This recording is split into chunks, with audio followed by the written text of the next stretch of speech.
ബലഹീന കെട്ടിടങ്ങളുടെ കണക്ക് 2 ആഴ്ചയ്ക്കകം നൽകണമെന്ന് മുഖ്യമന്ത്രി പിണറായി വിജയൻ. സ്കൂളുകൾ, ആശുപത്രികൾ ഉൾപ്പെടെ ബലഹീനമായതും പൊളിച്ചു മാറ്റേണ്ടതുമായ കെട്ടിടങ്ങൾ ഉണ്ടെങ്കിൽ അവയുടെ വിവരം നൽകണം. ഇത് സംബന്ധിച്ച് മുഖ്യമന്ത്രി ദുരന്ത നിവാരണ വകുപ്പിന് നിർദ്ദേശം നൽകി.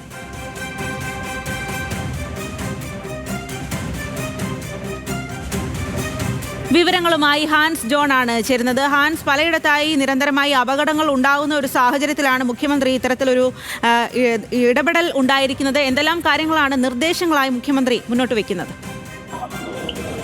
സ്വാതി, നമുക്കറിയാവുന്നതുപോലെ തന്നെ കഴിഞ്ഞ ദിവസങ്ങളിലാണ് ഇത്തരത്തിൽ കൊല്ലം തേവലക്കരയിൽ വിദ്യാർത്ഥി മരിക്കുകയും അതിനോടൊപ്പം തന്നെ കോട്ടയം മെഡിക്കൽ കോളേജിൽ കെട്ടിടം ഇടിഞ്ഞു വീണ് ഗൃഹനാഥ മരിക്കുന്ന ഒരു സാഹചര്യമൊക്കെ ഉണ്ടായത്. ഈ പശ്ചാത്തലത്തിലാണ് ഇന്ന് മുഖ്യമന്ത്രി ഇത്തരത്തിൽ ഉന്നത ഉദ്യോഗസ്ഥരുടെയും മന്ത്രിമാരുടെയും ഒരു യോഗം വിളിച്ചു ചേർത്തത്. ഈ യോഗത്തിലാണ് ഇപ്പോൾ മുഖ്യമന്ത്രി നിർദ്ദേശങ്ങൾ നൽകിയിരിക്കുന്നത്.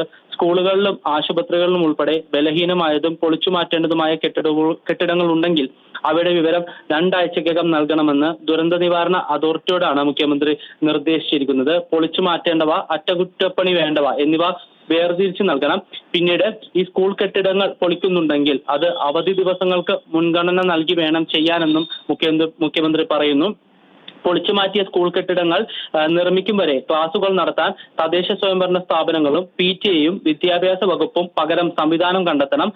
സർക്കാർ സംവിധാനങ്ങൾ പോലെ തന്നെ അൺഎയ്ഡഡ് സ്കൂൾ കെട്ടിടങ്ങളുടെയും സുരക്ഷാ പരിശോധന ഇതോടൊപ്പം നടത്തണമെന്നും മുഖ്യമന്ത്രി നിർദ്ദേശിച്ചിട്ടുണ്ട്.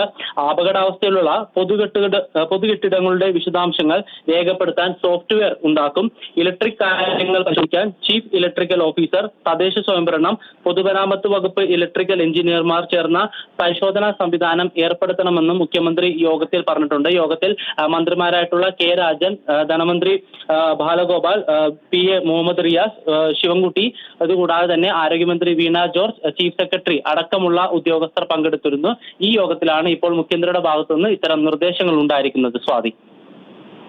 ഹാൻസ്, എന്തായാലും ഇത്തരം നിർദ്ദേശങ്ങൾ ഉണ്ടാകുന്നു എന്നുള്ളത് ഏറെ സ്വാഗതാർഹമാണ്. ഇക്കാര്യത്തിൽ ഇനി തുടർ നടപടികൾ എത്രമാത്രം വേഗത്തിൽ നടത്തണം എന്നുള്ള കാര്യമാണ് മുഖ്യമന്ത്രി പറയുന്നത്. പ്രത്യേകിച്ചും ഇപ്പോൾ സൂചിപ്പിച്ചതുപോലെ ഇത്തരത്തിൽ അവധി ദിനങ്ങൾ വരേണ്ടിയിരിക്കുന്നു. സ്കൂളുകൾ പ്രവർത്തിക്കാത്ത ദിവസങ്ങളിൽ മാത്രമേ ഇതിനുള്ള നിർമ്മാണ പ്രവർത്തനങ്ങളൊക്കെ നടത്താൻ സാധ്യമാവുകയുള്ളൂ. അപ്പോൾ ഇതിന് ഏതൊക്കെ സ്കൂളുകളാണ് എന്നത് അല്ലെങ്കിൽ കെട്ടിടങ്ങളാണ് എന്ന കണക്കെടുക്കണം. പിന്നീട് വേണമല്ലോ നിർമ്മാണ കാര്യങ്ങളൊക്കെ തീരുമാനിക്കാൻ. ഇത് എത്രമാത്രം വേഗം നടപ്പിലാക്കാനാണ് ഒരു പദ്ധതി?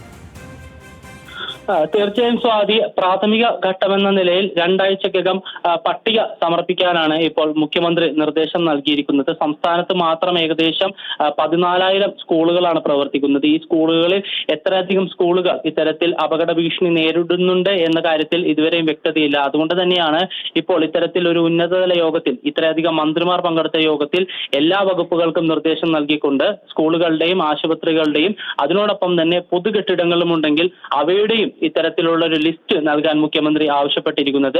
ഈ പട്ടികയുടെ അടിസ്ഥാനത്തിലായിരിക്കും തുടർ നടപടികൾ ഉണ്ടാകുക.